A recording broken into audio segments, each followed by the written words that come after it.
इब्तदा है रब्बे जलील के बाबरकत नाम से जो दिलों के भेद खूब जानता है। देखती आँखों सुनते कानों एहसास करने वाले दिलों और गौर व फिक्र करने वाले दिमागों को अस्सलामु अलैकुम। आपको एक मरतबा फिर ऑर्गेनिक केमिस्ट्री के लेक्चर में खुश आमदीद। आपको याद होगा कि हमने लास्ट 3-4 लेक्चर्स में एरोमेटिक सब्स्टिट्यूशन रिएक्शन डिस्कस कर रहे थे। एरोमेटिक सब्स्टिट्यूशन रिएक्शन जो हैं वो दो टाइप्स के हमने बताए थे। एरोमेटिक इलेक्ट्रोफिलिक सब्स्टिट्यूशन रिएक्शन भी होते हैं और एरोमेटिक न्यूक्लियोफिलिक सब्स्टिट्यूशन भी होते हैं। इलेक्ट्रोफिलिक सब्स्टिट्यूशंस पे हमने अपने लेक्चर्स कंप्लीट कर लिए थे। आज हम डिस्कस करने जाएंगे एरोमेटिक न्यूक्लियोफिलिक सब्स्टिट्यूशन रिएक्शंस। चलें जी, एरोमेटिक न्यूक्लियोफिलिक सब्स्टिट्यूशन रिएक्शंस पे जाने से पहले हम थोड़ा सा आपको इसके बारे में इंट्रोडक्शन दे देते हैं। न्यूक्लियोफिलिक सब्स्टिट्यूशन रिएक्शन जो हैं वो एलिफैटिक में भी होते हैं, एरोमेटिक में भी होते हैं। न्यूक्लियोफिलिक सब्स्टिट्यूशन रिएक्शन जो एलिफैटिक में आपने पढ़े हैं वो जैसे SN1 है, SN2 है, unimolecular nucleophilic substitution, bimolecular nucleophilic substitution, ये आप ऑलरेडी पढ़ चुके होते हैं सेकंड सेमेस्टर के अंदर और इंटरमीडिएट लेवल के ऊपर, या फिफ्थ सेमेस्टर में इसको डिटेल के साथ आप लोगों ने पढ़ा होगा जी। अब हम डिस्कस करेंगे एरोमेटिक के न्यूक्लियोफिलिक सब्स्टिट्यूशन रिएक्शंस। ये क्या होते हैं इनके बारे में सबसे पहले हम थोड़ा सा आपको इंट्रोडक्शन दे दें। न्यूक्लियोफिलिक सब्स्टिट्यूशन रिएक्शन के बारे में तो आप जानते ही हैं कि एक न्यूक्लियोफाइल जो है वो दूसरे न्यूक्लियोफाइल को रिप्लेस करवा देता है, ठीक है जी। एरोमेटिक में भी ऐसा ही होगा कि एक न्यूक्लियोफाइल जो है वो दूसरे न्यूक्लियोफाइल एरोमेटिक पे लगे हुए न्यूक्लियोफाइल को रिप्लेस करवाएगा, पहली बात। दूसरी बात ये जहन में रखनी है कि एरोमेटिक सिस्टम के ऊपर जो न्यूक्लियोफाइल रिप्लेस होना होता है वो हाइड्रोजन की बजाय कोई और हो सकता है, जैसे हैलोजन्स हैं, ठीक है जी। अच्छा जी, और इसके अलावा अगर हमने हाइड्रोजन भी रिप्लेस करवाना है तो उसके भी वैसे मेथड नहीं है कि आम सिर्फ बेंजीन हम लेके उसके ऊपर हम न्यूक्लियोफिलिक सब्स्टिट्यूशन करवा लें। कोई सब्स्टिट्यूटेड हम पहले बेंजीन या कोई और एरोमेटिक सिस्टम देखते हैं जहाँ पे ये मुमकिन हो सकता हो कि यहाँ पे न्यूक्लियोफाइल को रिप्लेस करवाया जा सकता है, ठीक है जी। अब ये ज़रूरत क्यों पेश आती है कि न्यूक्लियोफाइल को दूसरे न्यूक्लियोफाइल से रिप्लेस करवाया जाए? एरोमेटिक सिस्टम तो सब्स्टिट्यूट करना होता है ना, वो इस वजह से ज़रूरत पेश आती है कि हम मुख्तलिफ़ तरह के सब्स्टिट्यूएंट एरोमेटिक सिस्टम पे लाना चाह रहे होते हैं। सारे एरोमेटिक सारे जो सब्स्टिट्यूएंट्स हैं वो एरोमेटिक इलेक्ट्रोफिलिक सब्स्टिट्यूशन रिएक्शन से नहीं आ सकते। फिर जब वो सब्स्टिट्यूएंट एरोमेटिक इलेक्ट्रोफिलिक सब्स्टिट्यूशन के ज़रिए नहीं आ सकते तो फिर हमें दूसरा मेथड अडॉप्ट करना पड़ता है, जिसमें से एक एरोमेटिक न्यूक्लियोफिलिक सब्स्टिट्यूशन रिएक्शंस भी है।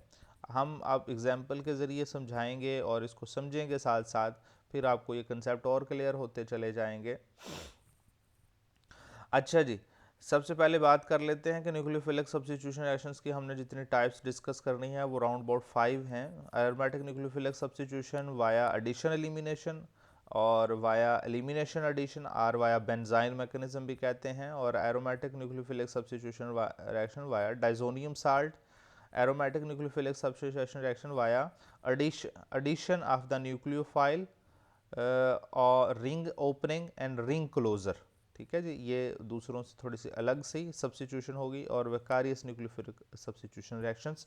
चलें जी, आज हम अपने लेक्चर में aromatic nucleophilic substitution reaction discuss करेंगे वाया एडिशन एलिमिनेशन मैकेनिज्म, ठीक है जी। एडिशन एलिमिनेशन मैकेनिज्म जो है वो एरोमेटिक सब न्यूक्लियोफिलिक सब्स्टिट्यूशन के अंदर बिल्कुल एलिफैटिक जैसा ही है। एलिफैटिक न्यूक्लियोफिलिक सब्स्टिट्यूशन रिएक्शन जैसा ही, बिल्कुल ऐसा ही है। और ये थोड़ा सा एरोमेटिक मैकेनिज्म के लिहाज से इलेक्ट्रोफिलिक एरोमेटिक सब्स्टिट्यूशन से भी मैच करता है कि वहाँ पे जैसे पहला स्टेप स्लो होता था, दूसरा फास्ट होता था, सेम यहाँ पे वैसे ही मैकेनिज्म के लिहाज से। लेकिन जो डिफरेंस है वो डिफरेंस ये है कि एरोमेटिक इलेक्ट्रोफिलिक सब्स्टिट्यूशन रिएक्शंस के अंदर एरोमेटिक का पाई सिस्टम जो था वो अटैक करता था एज ए न्यूक्लियोफाइल इलेक्ट्रोफाइल पे, लेकिन यहाँ पे पाई सिस्टम अटैक नहीं करता। यहाँ पे पाई सिस्टम जो है वो ब्रेक तो होता है, लेकिन by the attack of nucleophile on the aromatic ring and not by the nucleophilic attack of the aromatic pi electrons cloud on the electrophile. ठीक है जी। Consequently it is not carbocation. इसका मतलब ये है कि जब न्यूक्लियोफाइल एरोमेटिक सिस्टम पे अटैक करेगा तो कार्बोकटाइन तो नहीं बनने वाला इलेक्ट्रोफिलिक सब्स्टिट्यूशन रिएक्शन की तरह, यहाँ कार्बेन आयन ही बनता है। ठीक है जी। और कार्बोकटाइन में जिस कार्बन पॉजिटिव चार्ज होता था वो sp2 हाइब्रिडाइज्ड था। एरोमेटिक सिस्टम में हर कार्बन sp2 हाइब्रिडाइज होता है, यहाँ फिर भी sp2 हाइब्रिडाइज्ड। अच्छा, negatively charge of carbon delocalize होता है, it is distribute among the remaining of formally aromatic sp2 hybridized carbon ring. इसमें भी sp2 हाइब्रिडाइजेशन ही रहती है, और इसमें जो कार्बेन आयन है वो स्टेबल होता है। लेकिन वो स्टेबल कैसे होता है? एडिशनल डीलोकलाइजेशन, हमें पता है कि डीलोकलाइजेशन या फिर हाइपर कॉन्जुगेशन हो सकती है, रेजोनेंस इफेक्ट हो सकता है, इंडक्टिव इफेक्ट हो सकता है। ये सारे इफेक्ट मिलकर स्टेबिलिटी को इन्हांस कर रहे होते हैं। तो यहाँ पे कार्बेन आयन जो है ये माइनस एम कहते हैं मेजोमेरिक इफेक्ट या रेजोनेंस इफेक्ट भी कहते हैं, नेगेटिव रेजोनेंस इफेक्ट, या due two electron with drawing group की वजह से नेगेटिव चार्ज स्टेबलाइज होगा कार्बेन आयन जो है। अच्छा जी, दूसरा ये माइनस आई का मतलब electron inductively minus inductively electron with drawing group जो हैं इसको रेजोनेंस तो नहीं, इंडक्टिवली उसको स्टेबलाइज कर सकते हैं। तो मेजर फैक्टर जो हम डिस्कस करेंगे वो माइनस एम वाला होगा कि रेजोनेंस इफेक्ट की वजह से कार्बन आयन जो है वो डीलोकलाइज हो रहा होता है।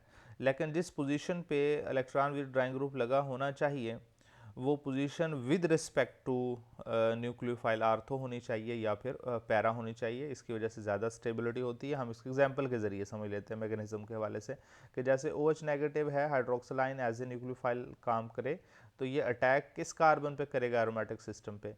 तो डेफिनेटली ये हर कार्बन पे नहीं कर सकता एरोमेटिक सिस्टम के, ये सिर्फ उसी कार्बन पे करेगा एरोमेटिक सिस्टम के जिस कार्बन पे वीक लीविंग ग्रुप लगा हुआ है, गुड लिविंग ग्रुप लगा हुआ है, और ताकि उसको रिप्लेस करवाया जा सके। जैसे ही वो अटैक करेगा फ़ौरन वो रिप्लेस नहीं होगा, पहले अटैक होगा, फिर पाई बॉन्ड शिफ्ट हो जाएगा कार्बन पे, और कार्बन पे नेगेटिव चार्ज आ जाएगा, यही कार्बन आयन है। ये कार्बन आयन फिर पूरे सिस्टम पे रेजोनेंस में इन्वॉल्व हो जाएगा। रेजोनेंस स्ट्रक्चर्स के बारे में आप पहले ही जानते हैं। अच्छा, ये वाली जो स्ट्रक्चर्स आपको नज़र आ रही हैं इनको मीज़नहैमर कम्प्लेक्स भी कहते हैं, क्योंकि इसको सबसे पहले मीज़नहैमर ने सबसे पहले डिस्कस किया था, और ये स्टेबल कार्बन आयन होते हैं। अच्छा जी, ये स्टेबिलिटी के हवाले से बात होगी। वो रेजोनेंस में जब इन्वॉल्व हो जाते हैं वो स्टेबल हो जाते हैं, लेकिन एरोमेटिक सिस्टम के अंदर एरोमेटिसिटी तो लूज़ है ना। एरोमेटिक सिस्टम को अपना दोबारा एरोमेटिक करेक्टर गेन करना है, तो एरोमेटिक करेक्टर दोबारा गेन कैसे हो सकता है? वो गेन इसी तरह हो सकता है कि जब आने वाले न्यूक्लियोफाइल ने अटैक कर दिया तो दूसरे को अब चाहिए कि यहाँ से छोड़ के चला जाए एरोमेटिक सिस्टम को। जब वो छोड़ के चला जाता है तो यहाँ पे अब एरोमेटिसिटी दोबारा सिस्टम को मिल गई। अब आप एक बात मैं और भी बताता चलूँ, देखें OH जो है हाइड्रोक्सल ग्रुप जो है बेंजीन के ऊपर, हम इलेक्ट्रोफिलिक सब्स्टिट्यूशन से नहीं ला सकते। हमारे पास कोई इलेक्ट्रोफिलिक सब्स्टिट्यूशन के लिहाज से कोई रिएक्शन ऐसा नहीं है कि हम हाइड्रोक्सल ग्रुप को बेंजीन पे ला सकें। तो फिर हमने जो दूसरा मेथड अडॉप्ट किया कि पहले क्लोरीन को लाए एरोमेटिक सिस्टम पे वाया इलेक्ट्रोफिलिक सब्स्टिट्यूशन रिएक्शन, फिर हमने इस हाइड्रोजन को रिप्लेस करवाया OH से, ताकि हम अपनी डिज़ायर्ड टारगेट को हासिल कर सकें। अच्छा, ये हमारे पास एनर्जी प्रोफाइल डायग्राम है। इसमें पहला स्टेप स्लो है, डेफिनेटली फर्स्ट ट्रांजिशन स्टेट बनेगी, इसकी एनर्जी ऑफ एक्टिवेशन ज़्यादा है, तो पहला स्टेप स्लो होगा। बी पे इंटरमीडिएट है, जिसको हम मेजनहैमर कम्प्लेक्स कह सकते हैं, और सी पे फिर सेकंड ट्रांजिशन स्टेट बनती है। यानी फर्स्ट ट्रांजिशन स्टेट तब कहते हैं जब वो अटैक कर रहा होता है, सी सेकंड वाली ट्रांजिशन स्टेट तब जब वो लीव कर रहा होता है, लीव जल्दी हो जाता है, तो इसलिए दूसरा स्टेप फास्ट होता है इसके अंदर। ठीक है जी। अच्छा जी, अब बात करेंगे what is the Meisenheimer complex, क्या होता है। मेजनहैमर कम्प्लेक्स जो है if the nucleophile as well as desired nucleofuge या लीविंग ग्रुप भी कह सकते हैं, और poor leaving groups and aromatic compound possess the 3 nitro group in ortho and para position. वैसे बेसिक मीज़ेनहेम्बर कम्प्लेक्स का ताल्लुक किसके साथ है कि आर्थो और पैरा पोजीशन पे 3 नाइट्रो ग्रुप लगे हुए हों और न्यूक्लियोफाइल का बॉन्ड भी बना हो सिस्टम के साथ और लीविंग ग्रुप का बॉन्ड भी बना हुआ हो, दोनों का बॉन्ड बना हुआ हो, तो उस हालत के अंदर जो सिस्टम होगा उसको हम मीज़ेनहेम्बर कम्प्लेक्स कहते हैं, क्योंकि ये स्टेबल होता है। इसको मीज़ेनहेम्बर ने सेपरेट भी करवाया था इस सिस्टम को। ये सारे के सारे मीज़ेनहेम्बर कम्प्लेक्स हैं। ये भी मीज़ेनहेम्बर, जितनी भी रेजोनेटिंग स्ट्रक्चर्स होगी हर रेजोनेटिंग स्ट्रक्चर्स को कंबाइन आप मीज़ेनहेम्बर कम्प्लेक्स कह सकते हैं और इंडिविजुअली भी कह सकते हैं। ठीक है जी। मीज़ेनहेम्बर कम्प्लेक्स कहते हैं जी हमें मैकेनिज्म का क्लू प्रोवाइड करता है न्यूक्लियोफिलिक सब्स्टिट्यूशन में। कैसे करता है? क्यों कहते हैं जी, इसको सबसे पहले जैकोब मीज़ेनहेम्बर ने 1902 के अंदर आइसोलेट किया था। आइसोलेट तभी किया जा सकता है किसी इंटरमीडिएट को जब वो स्टेबल हो। इसका मतलब मीज़ेनहेम्बर कम्प्लेक्स स्टेबल था, लेकिन इसकी स्टेबिलिटी कब थी ज़्यादा?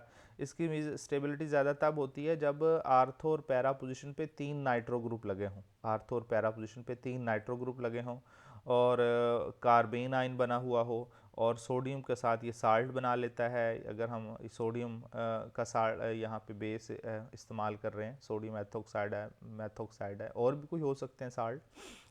अच्छा जी, जिसका साल्ट बना के उसने सेपरेट किया, कैन बी आइसोलेटेड, और इसका नाम बेसिकली मीज़ेनहेम्बर कम्प्लेक्स है।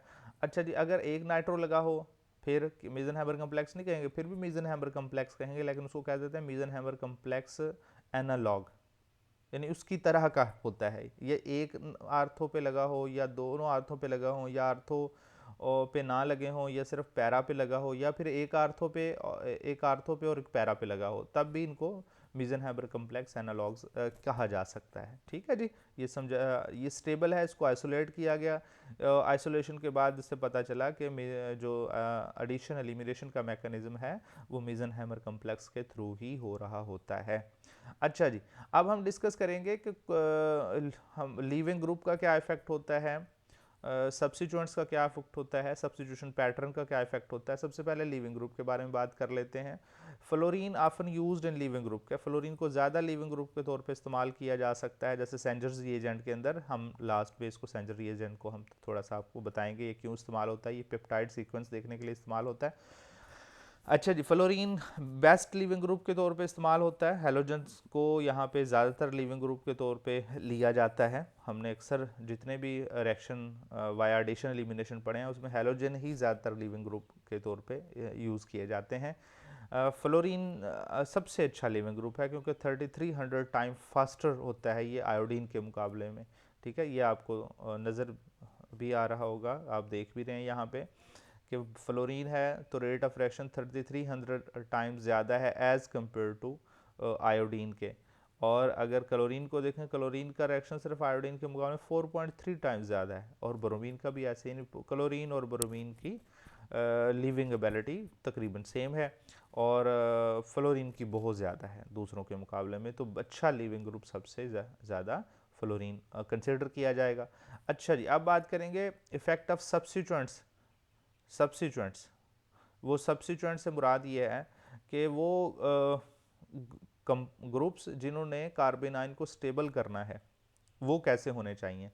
Electron with drawing group dramatically increase the rate of reaction. Electron with drawing, जैसे नाइट्रो ग्रुप हैं, ये बहुत strongly electron with drawing group है। इनका माइनस एम इफेक्ट, यानी इनका रेजोनेंस इफेक्ट या मेसोमेरिक इफेक्ट जो है वो ज़्यादा मैक्सिमम होता है और ये कार्बन आयन को मैक्सिमम स्टेबलाइज कर सकते हैं। ठीक है जी, तो अगर ये एक लगा हो तो कम स्टेबल होगा, दो लगे हों तो और ज़्यादा स्टेबल हो जाएगा, तीन लगे हों तो और ज़्यादा स्टेबल हो जाएगा। अब यहाँ पे देखें कि लिविंग ग्रुप के रिस्पेक्ट से जो है वो नाइट्रो ग्रुप 3 लगे हुए हैं तो इस सबसे ज़्यादा स्टेबल मीज़ेनहेम्बर कम्प्लेक्स बनेगा।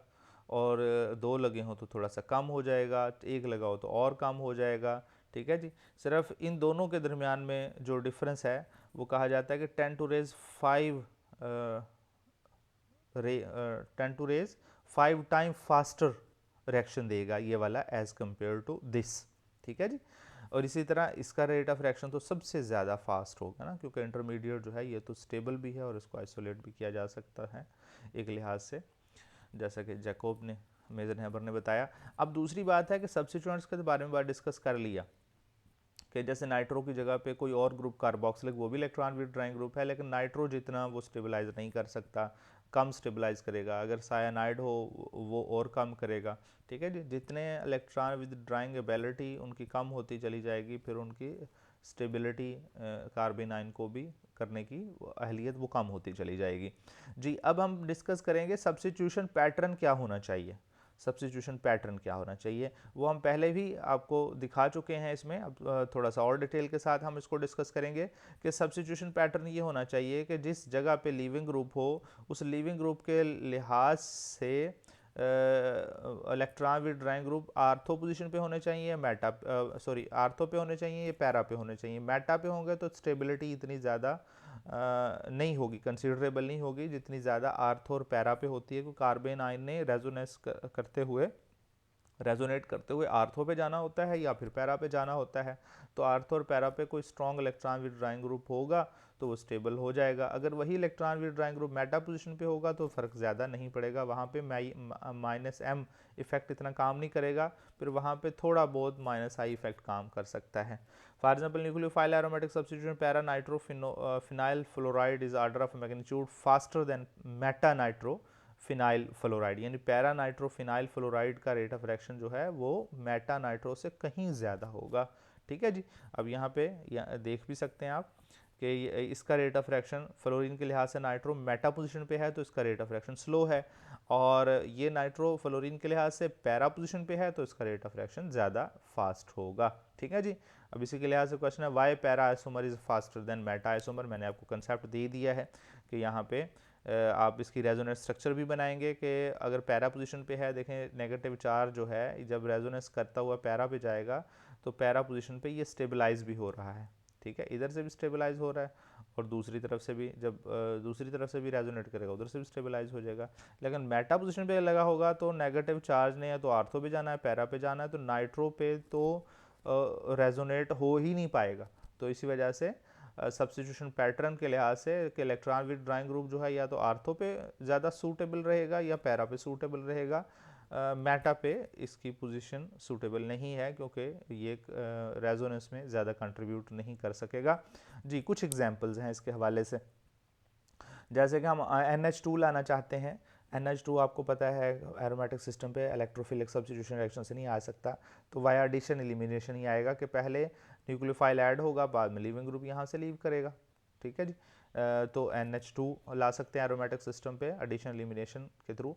वैसे NH2 दूसरे एडिशन एलिमिनेशन के अलावा दूसरे न्यूक्लियोफिलिक सब्स्टिट्यूशन रिएक्शन से भी आ सकता है, जैसे कि इसको हम वाया डायजोनियम साल्ट के ज़रिए डायजोनियम साल्ट के ज़रिए डायजोनियम साल्ट बनाने के लिए इसको इस्तेमाल किया जा सकता है, फिर आगे इससे बड़ी प्रोडक्ट्स बनाई जा सकती हैं। अच्छा जी, इसके अलावा जो है वो फिनोल है, फिनोल एज ए न्यूक्लियोफाइल के तौर पे काम करे और यहाँ से फ्लोराइड को निकाल दे और यहाँ पे दो बेंजीन के दरमियान में ईथर लिंकेज बन जाए। ये एक बड़ी अच्छी एग्जांपल है कि हम एरोमेटिक सब्स्टिट्यूशन रिएक्शन से, इलेक्ट्रोफिलिक सब्स्टिट्यूशन रिएक्शन से ये पैटर्न नहीं ला सकते। इसी तरह एक टेस्ट होता है व्हिच इज़ अ सेंजर्स टेस्ट, ये सेंजर्स रिएजेंट, सेंजर्स रिएजेंट कहते हैं आमतौर पे इस कंपाउंड को, जनरली साइंटिस्ट के नेम पे है 2,4 डाइनाइट्रो